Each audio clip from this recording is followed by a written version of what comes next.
రాష్ట్రంలో ప్రోటోకాల్ రగడ చాలా పెద్దగా మొదలైంది. ఈ ప్రోటోకాల్ రగడ ఎందుకు వస్తుంది, ఎప్పుడు మొదలైంది, ఎవరు మొదలుపెట్టారు, ఇవన్నీ పక్కన పెడితే నిజానికి ఎక్కడైనా ఒక అసెంబ్లీ నియోజకవర్గంలో మంత్రి కానీ ముఖ్యమంత్రి కానీ పర్యటన ఉంటే స్థానికంగా గెలిచినటువంటి ఎమ్మెల్యేకు ప్రోటోకాల్ ఉంటుంది.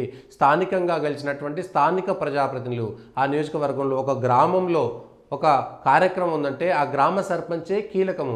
ఆమె సభాధ్యక్షత, ఆయన లేదా ఆమె గ్రామ సర్పంచే సభాధ్యక్షత వహించాల్సినటువంటి అవసరం ఉంటుంది.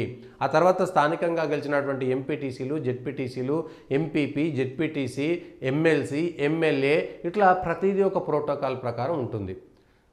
గతంలో దీనిపైన పెద్దగా ఇబ్బందులు రాకపోయేది. నిజానికి మంత్రుల పర్యటనలు కూడా విరివిగా ఉండేవి కావు, కొంత మేరకు మాత్రమే ఉండేది. వరుసగా మారుతున్నటువంటి కాలక్రమంలో భాగంగా మంత్రులు కూడా విరివిగా తిరగాల్సినటువంటి పరిస్థితి వచ్చింది. ఎక్కడికి వెళ్ళినా ప్రోటోకాల్ విభాగం ఖచ్చితంగా ఎవరెవరిని పిలవాలనేటువంటి అంశం పైన ఎవరి పేరు ముందు ఉండాలి, ఎవరి పేరు వెనుక ఉండాలి, ఎవరు సభాధ్యక్షత వహించాలి, ఎవరు ఆహ్వానించాలి, అధికారుల పేర్లు ఎవరి ఉండాలి, కలెక్టర్ల స్థాయిలో ఎవరి ఉండాలి, ఇవన్నీ కూడా నియమ నిబంధనలు మనకు ఖచ్చితంగా ఉన్నాయి. కానీ ఈ మధ్యన అది కాంగ్రెస్ హయాంలోనా, టీఆర్ఎస్ హయాంలోనా, మళ్ళీ కాంగ్రెస్ హయాంలోనా, తెలుగుదేశం హయాంలోనా పక్కన పెడితే అంతకుముందు ఇంత గొడవలు ఉండకపోయేది. ప్రభుత్వంలో ఒక ముఖ్యమంత్రి, తెలుగుదేశం ముఖ్యమంత్రి పర్యటన ఉంటే అక్కడ అపోజిషన్కి సంబంధించి, ప్రతిపక్షానికి సంబంధించిన ఎమ్మెల్యే ఉన్నా కూడా తప్పనిసరిగా అభివృద్ధికి సంబంధించినటువంటి కార్యక్రమాల్లో పిలవాల్సినటువంటి పరిస్థితి, పిలవాలి కూడా. అయితే ఇప్పుడు టీఆర్ఎస్ అధికారంలో ఉన్న, ఇప్పుడు వచ్చినటువంటి కాంగ్రెస్ అధికారంలో ఉన్న, స్థానికంగా ప్రతిపక్షానికి సంబంధించినటువంటి ఎమ్మెల్యే గెలిస్తే అక్కడ కాంగ్రెస్ పార్టీ నుంచి గెలిచినటువంటి, కాంగ్రెస్ పార్టీ నుంచి పోటీ చేసి ఓడిపోయినటువంటి అభ్యర్థిని కూడా వేదికపైకి ప్రభుత్వ కార్యక్రమంలోకి పిలవడము, ఒకవేళ అనుకోకుండా అతను ఏదైనా ఒక ప్రజాప్రతినిధిని పిలవడం వేరు, కానీ ఓడిపోయినటువంటి అభ్యర్థిని కూడా వేదిక మీద పిలవడం అనేటువంటిది విడ్డూరమైనటువంటి విషయం. అతనికి ఏ ప్రోటోకాలు వర్తించదు, కానీ స్టేజ్ మీదకి పిలుస్తుంటారు. అది కూడా అధికారిక కార్యక్రమానికి పిలవడం అనేటువంటిది ఏ విధంగా సమంజసము? దుబ్బాకలో ఇంతకుముందు మహేశ్వరంలో జరిగింది, ఇంకా అనేక చోట్ల జరుగుతుంది. గతంలో కేసీఆర్ అధికారంలో ఉన్నప్పుడు కూడా అక్కడ స్థానికంగా ఉండేటువంటి ప్రతిపక్ష ఎమ్మెల్యేలను పిలవలేదని, వారి పేర్లు కిందికి పోయినాయని, ఇదే దుబ్బాకలో బీజేపీ గెలిచినప్పుడు అక్కడ మంత్రి పర్యటనలో అనేక సార్లు అవమానాలకు గురి కావడం అనేటువంటి ఉంది. ఎందుకు ఏ ప్రభుత్వం ఉన్నా నియమానుసారంగా ఎందుకు ప్రోటోకాల్ ప్రకారము వ్యవహారం చేయట్లేదు?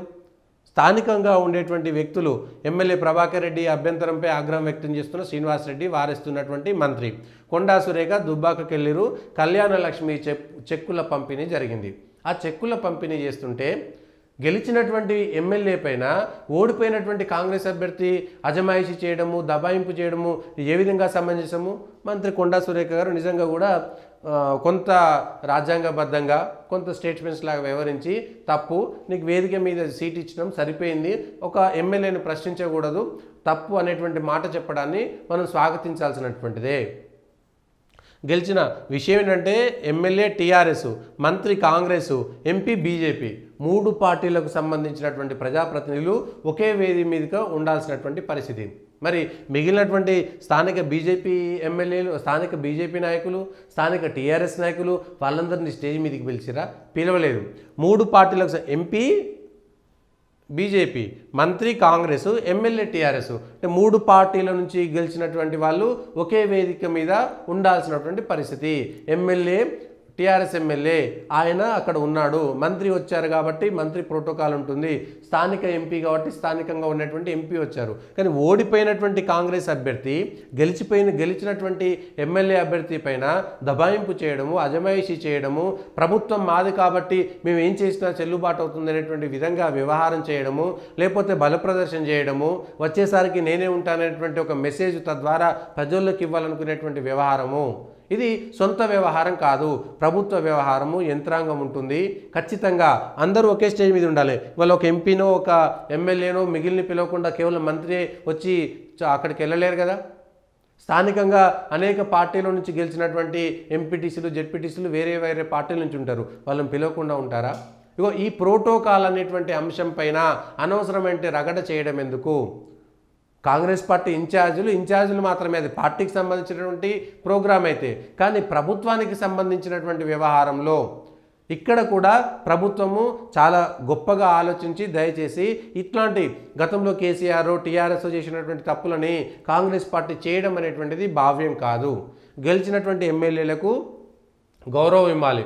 మీకు ఆ పార్టీ కార్యకర్త అవసరమైతే మంత్రి ఒక గంట ముందు వచ్చి మీ పార్టీ కార్యకర్తలతో ప్రత్యేకంగా సమావేశం పెట్టి వాళ్ళ ఇంట్లో భోజనం చేయండి.